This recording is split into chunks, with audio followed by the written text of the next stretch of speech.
Hello everyone, welcome to the online learning series. Today's topic of discussion is uniform circular motion.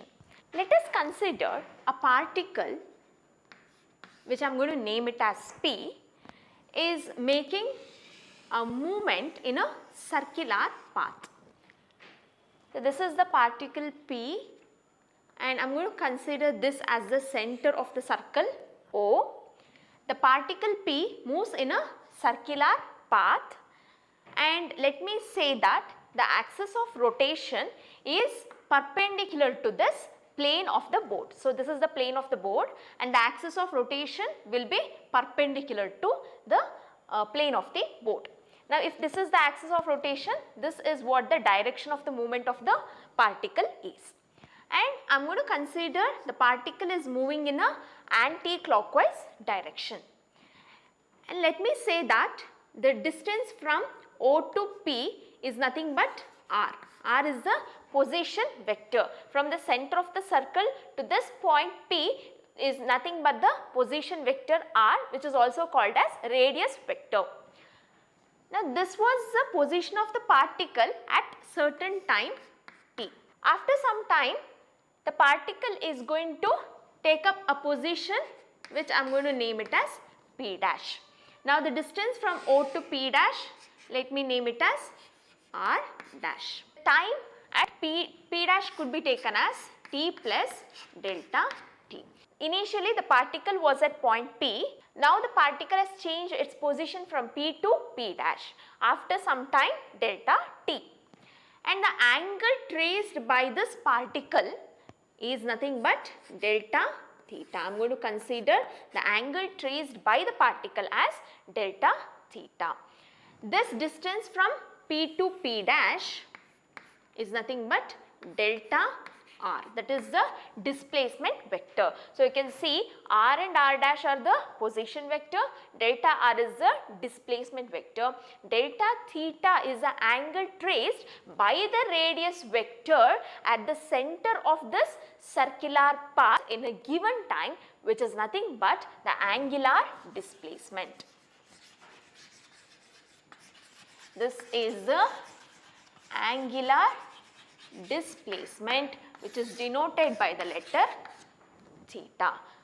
Whatever the angle which is being traced by this radius vector when the particle moves from the position P to P dash in the given time is called as angular displacement. So, when the particle moves from the point P to P dash, some angle has been traced by this radius vector. It has made some angle, and that angle which is being traced by the particle in the given time is the angular displacement, which is denoted by the letter theta. This angular displacement is a vector quantity. It is a vector quantity because it has magnitude as well as direction. And its SI unit is radian, which is written as rad. Radian is the SI unit of angular displacement. And what is the direction of this angular displacement? Since it is a vector quantity, it should have certain direction. Then what will be the direction? The direction of this angular displacement is given by the right hand rule. So, let us use this right hand rule to find out the direction of this angular displacement. What is right hand rule? Now, if you are going to curl your fingers, these 4 fingers in the direction of motion of the particle, then your thumb represents the direction of the angular displacement. Now, I am curling it in this anti-clockwise direction. This thumb is going to represent the direction of the angular displacement. It is nothing but the direction of the axis of rotation. Now, if I say the particles are moving in this direction, then the angular displacement will be having a direction which is perpendicular to the plane of the board and it is outwards. Now, let me say that the particle is moving in a clockwise direction, then you are going to curl the fingers in the direction of the particle, then you can see your thumb is pointing perpendicular to the board and it is inwards. This will be the direction of the angular displacement. So, if the particle is moving in the clockwise direction, the angular displacement is perpendicular and outwards. Particle is moving in the clockwise direction, then the angular displacement is perpendicular but inwards.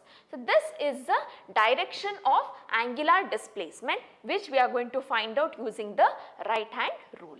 If delta theta is the angle traced by this radius vector, then delta theta by delta t gives me the angular velocity omega. This is the angular displacement by time which gives me the angular velocity. So, omega is nothing but the angular velocity. So, we can define angular velocity as the time rate of change of angular displacement. Then what will be the SI unit of this angular velocity? It is radian per second. This angular displacement as SI unit radian per second, that is divided by time. Therefore, radian per second gives me angular velocity. SI unit of angular velocity is radian per second. Next, I can also write the dimensional formula as m0 L0 t minus 1. This is the dimensional formula for angular velocity. Coming to the direction, since angular displacement is vector quantity, angular velocity is also a vector quantity. Then vector quantities will have direction. The direction of the angular velocity will be same as the direction of this angular displacement. Therefore, we are going to find the direction of this angular velocity using the right hand rule. Now, since the particle is moving in the anti-clockwise direction, the thumb represents the direction of the angular velocity which is perpendicular to the plane of the board and it is outwards. What does that mean? The direction of the angular velocity represents that the particle is moving in a plane which is perpendicular to this axis of rotation. So, if this is the axis of rotation, the particles will make a movement in a plane which is perpendicular to this axis of rotation. Always the particles are in motion in a plane which is perpendicular to the axis of rotation, and the axis of rotation is what the direction of the angular velocity will be. We know the formula for linear velocity. Linear velocity V is nothing but delta R by delta t, the displacement by time. Or I can write this as delta R is equal to V delta t. I can also write this as delta R is equal to V delta t. And the angular velocity omega is given by delta theta by delta t, which can also be written as delta theta is equal to omega delta t. We have the formula angle is equal to arc by radius. Now, what is the angle here? It is delta theta, which is equal to arc is nothing but this delta r by radius is the r. Now, just substitute for delta theta and delta r here. You are going to get omega delta t is equal to V delta t by r. I can cancel this delta t and delta t. So, I am going to get V as equal to omega r. Here omega is equal to V by r, or V will be equal to omega into r. This formula gives me the relationship between the linear velocity and the angular velocity. Remember this formula, the linear velocity and angular velocity are related as V is equal to omega r. Now, here if delta t tends to 0, what happens if delta t tends to 0? If delta t tends to 0, this point P dash will come very close to the point P. Then the line P dash will become perpendicular to this OP, right? So, when delta t, the time interval, becomes very much near to the value 0, then P dash will come very close to each other. This point P dash will come close to the point P. then the angle OPP dash tends to become pi by 2. This angle will become pi by 2. This is what it means. That is, as delta t tends to 0, this angle will become nearly equal to pi by 2, or OP becomes perpendicular to PP dash. That means at any point on the circular path, the direction of the velocity is tangential to this point. So, if I consider a point somewhere here, then the direction of the linear velocity will be tangential to this point. If I consider the point somewhere here, then the direction of the linear velocity will be tangential to that point is what this means. What about the angular acceleration? Angular acceleration is the time rate of change of angular velocity. Angular acceleration is denoted by the letter alpha. It is denoted by the letter alpha, which is equal to the rate of change of angular velocity. The time rate of change of angular velocity gives me angular acceleration, which is denoted by the letter alpha. We know the relation V is equal to omega r. We have previously derived this relation. The linear velocity is equal to the angular velocity into r. This is what the relation we have derived. Now, using this, I am going to differentiate this with respect to the time. What happens if I differentiate this? dV by dt is equal to d by dt of omega r. But this quantity r, which is nothing but the radius of the circle, is not going to change with time. Even though the time changes, this r is not going to change. It is kept constant. R is equal, the magnitude of this r is equal to the magnitude of r dash. There is no change in its magnitude. Therefore, next what I do is, I am going to take this outside. Then I am left with d omega by dt. What is dV by dt? That is the change of velocity with time. Change in velocity with time gives me acceleration, linear acceleration A. That is equal to r into change in angular velocity by time gives me the angular acceleration. Therefore, this is the relation between the linear acceleration and the angular acceleration. And the SI unit of angular acceleration is what? It is radian per second square. Since it is angular velocity by time, angular velocity is radian per second, by time gives me radian per second square. And its dimensional formula can be written as m0 L0 t minus 2, and it is a vector quantity. Let us now define the time period and frequency for a circular motion. Time period is denoted by the letter capital T, and it is the time taken by the particle for one revolution. So, the particle starts its journey from this point P and comes back to this point P, and the time taken for that one revolution is nothing but the time period. So, the time taken for one revolution in a circular path is called as time period. The time taken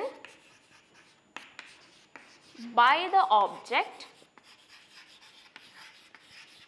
to complete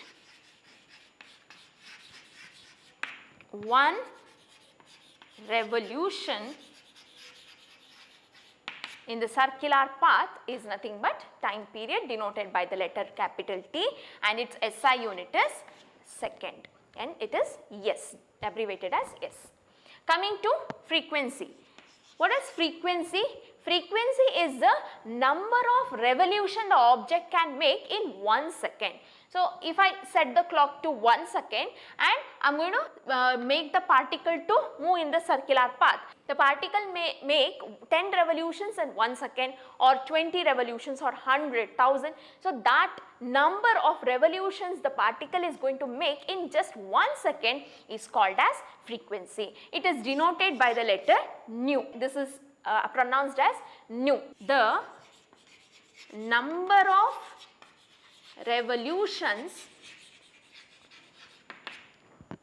made by the object in 1 second is called as frequency, denoted by the letter nu, and its SI unit is per second or hertz. We usually use this hertz to write the SI unit. Now, if the particle can make new revolutions in 1 second. So, in 1 second the particle is going to make new revolutions, then what is the time taken for one revolution? What is the time taken for one revolution? It is T is equal to 1 by nu. This is the relation between the time period and the frequency. We know omega is theta by T, that angular displacement by time. So, what is angular displacement? If I say that the particle is going to make one complete revolution, then what is theta? It is nothing but 2 pi, 360 degree, which is 2 pi. And since the particle is making one complete revolution, the time can be written as capital T, which is the time period. So, this is the relation between the angular velocity and the time period. Omega is 2 pi by T, or I can also write omega as equal to 2 pi nu in terms of frequency, because 1 by T is nothing but the frequency. So, omega will be equal to 2 pi nu. Till now we have studied the relation between the linear velocity and the angular velocity, which is V is equal to omega r. The relation between the linear acceleration and angular acceleration, A is equal to alpha r. The frequency nu is equal to 1 by T, that is frequency is the reciprocal of the time period, and the angular velocity is equal to 2 pi by T is the relation between the angular velocity and the time period, or I can also write the angular velocity as equal to 2 pi nu, which is the relation between the angular velocity and the frequency. Keeping all these things in mind, let us now define what is uniform circular motion. A body is said to make a uniform circular motion if it is having constant speed. The speed of the body should not change, it is going to be kept constant. Then such body is said to have uniform circular motion. Let me write down. When a body moves in a circular path with constant speed, such motion of the body is called as uniform circular motion. Now, if I say a particle is moving in a circular path, then according to this definition, the particle is moving with uniform circular motion only if it is having constant speed. The speed of the particle should not change, it should move with constant speed. What about the velocity? Velocity is what? It is speed into direction. So, the magnitude of this velocity is nothing but speed into direction gives me velocity. Here we have kept the speed constant, the speed is not changing, it is kept constant. But what about the direction? At every point, if I just look at this circular path, at every point the particle is having a direction, that is the angular velocity of the particle is tangential to this point. So, at each point the particle is changing its direction, the direction of the particle is changing. Since the direction is changing, the particle is having velocity which is varying. Its speed is kept constant but direction is varying. Therefore, we say that the velocity is changing. What does that mean? If velocity changes, the body is accelerating. Therefore, the change in the velocity gives me acceleration.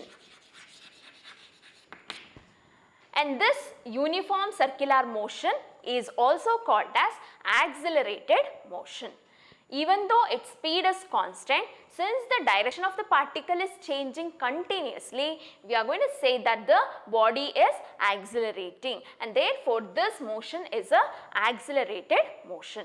Using these relations, let us now derive the expression for centripetal acceleration. I have a particle at P.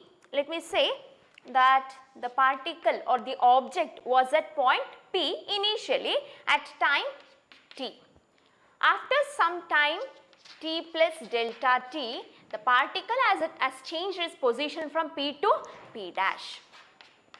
Therefore, r is the position vector or the radius vector of this point P, and r dash is the radius vector of point P dash, and the displacement vector is given by delta r. And you can see, as we have already studied, that the particle will have the instantaneous velocity which is tangential to the point. So, if I want to find the velocity, the instantaneous velocity at this point P, I need to draw a tangent to it which gives me v, and the instantaneous velocity at P dash is v dash, which is directed in this direction. And delta theta is the angular displacement, where O is the center of the circle, and the particle is moving in this anti-clockwise direction. We know that the magnitude of r is equal to, the magnitude of r dash is equal to r. It is constant, it is not changing with time. Even after the time is being advanced, there is no change in this radius vector, the magnitude will be the same.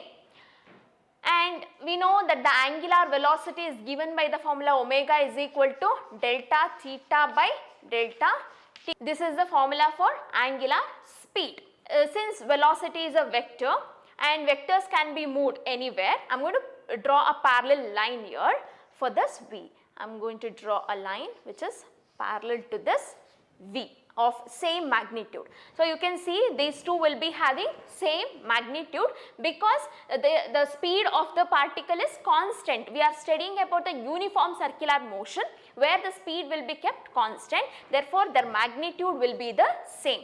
The velocity v and v dash will have same magnitude. The magnitude will not change, but the direction is changing, and therefore we call this as a accelerated motion. Now I have drawn this velocity v, and I am going to draw v dash, which is something like this, which is directed like this. This is v dash. Then this will be the change in velocity delta v.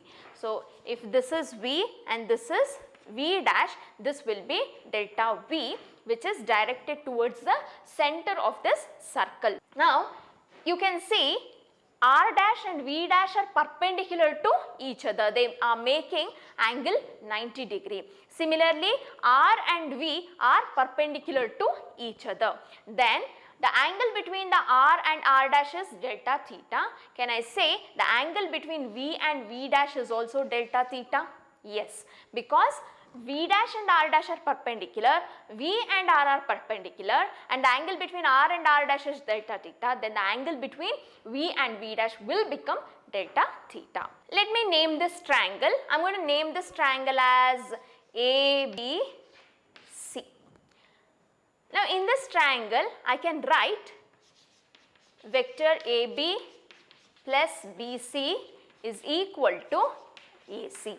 So AB plus BC gives me AC, or AB's velocity v plus this is delta v, which is equal to v dash, or I can write delta v is equal to v dash minus v. So the change in velocity is nothing but delta v, which is directed towards the center of the circle. Now let us find out the average acceleration. The average acceleration is given by delta v by delta t. It is given by the formula delta v by delta t. I am going to consider the triangles OPP dash and ABC. Let me consider the triangle OPP dash and triangle ABC. These two triangles are isosceles triangle because the magnitude of R and R dash is same and the magnitude of V and V dash is same. We have shown that here. If these two sides are same, then I can call them as isosceles triangle. These two triangles are isosceles triangle and they are having same vertex angle. This is delta theta and even this is delta theta. Their vertex angle is same and they both are isosceles triangle. Then I can call these two triangles are similar triangles. So the triangle OPP dash is similar to the triangle ABC. Now when I have similar triangles, I am going to take the ratio delta V by V. The magnitude of delta V by V equal to the magnitude of delta R by R. Or I can write delta V as equal to V by R into delta R. We know the instantaneous acceleration is given by the formula A is equal to limit delta t tending to 0 delta V by delta t.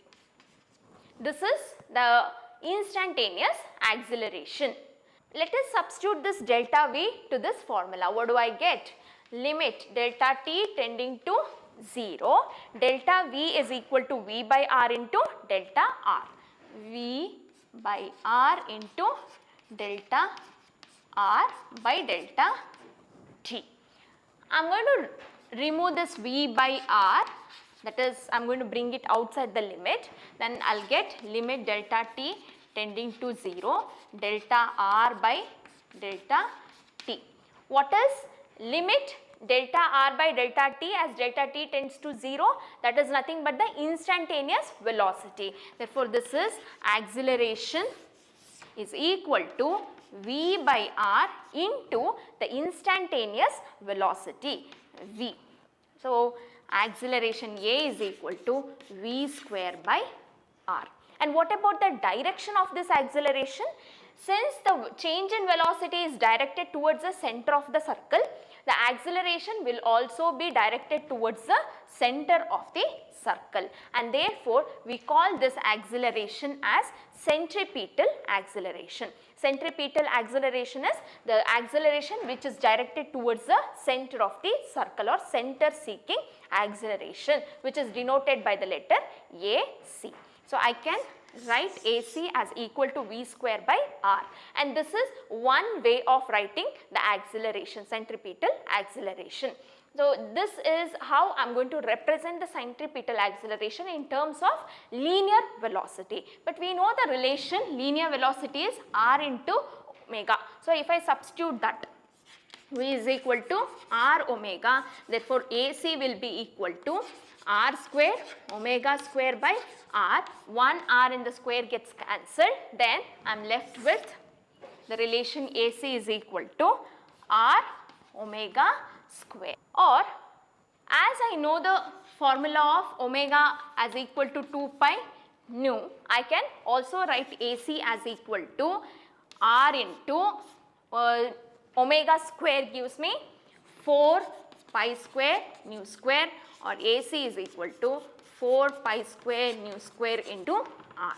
This is one more way of writing the centripetal acceleration. In today's class, we have studied about the angular displacement, angular velocity, angular acceleration, and the relation of angular velocity with linear velocity, angular acceleration with linear acceleration, and also the relation between the angular velocity and the time period, angular velocity and the frequency. And using all these relations, we have defined what is uniform circular motion and derived an expression for the centripetal acceleration, which is denoted by the letter AC. And the centripetal acceleration can be written in different forms as V square by R or R omega square, or it can also be written as 4 pi square nu square into R. This session we have studied about the uniform circular motion.